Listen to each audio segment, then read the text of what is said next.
right. Players of the Week awards. Changed it a little bit. Rather than just going 3 offensive players, we're now doing a AFC and NFC Player of the Week. So AFC Player of the Week, is it an obvious pick? I don't know. I feel like it is. But who have you got here? Yep, I've got your man, Darren Waller. Yeah. 13 catches, 200 yards, 2 touchdowns. It was like the 3rd highest tight end fantasy score in the history of the NFL or something. So, yeah, pretty obvious choice. Yeah, this would be like an incredible stat line for a wide receiver, but to do it from tight end, clearly the best tight end performance of the year. And yeah, absolutely killed it. Actually, Kittle got up over the Jets. Kittle put up a mammoth, but I think this one was better. Yeah, I can't remember. But yeah, I think he has had a few 2 TD games as well. NFC Player of the Week, I've gone with Davante Adams, your favourite player. As I mentioned before, he's leading my race. He's leading my race for wide receiver of the year. He didn't have the biggest yards for his standards, but 121 yards, nothing shabby there. But more importantly, 2 touchdowns.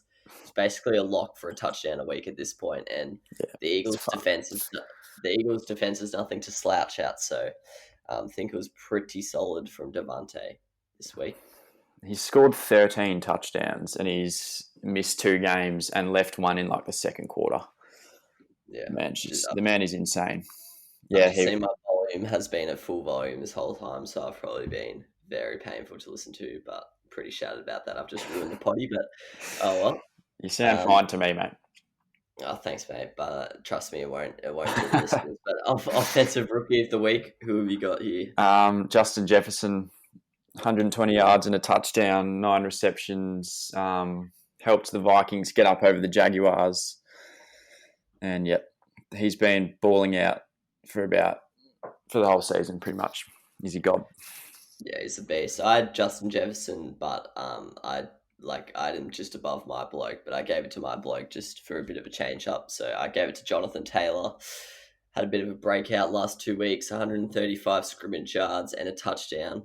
It's going to be interesting to see what he does for the rest of the year, because it does look like he's starting to get used to the NFL and he's starting to put up some good numbers like we were expecting in the preseason. So it'll be interesting to see how he finishes out the year.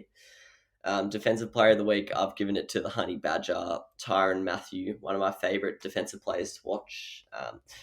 I think without his interceptions in this Chiefs-Broncos game, I reckon the Chiefs were actually in real trouble, but he had a pick in the first quarter and a pick in the last quarter, and I think it really changed the momentum of the game in both situations. So as I mentioned, 2 interceptions, 7 tackles, and he had 1 tackle for a loss, which I think I've said this before, but I think tackle for a loss is the most underrated stat in football, because it is basically a sack, because it's the exact same result as a sack, but no one seems to give a shit about it. Also, I do think sacks are overrated, because if you sack someone 1 yard backwards, it just doesn't even matter. But anyway, that's another chat for another day. It's a miracle! Oh, yeah! What about that one? Unbelievable! Balotelli, Aguero! Crowd cheers. Here's Siddle.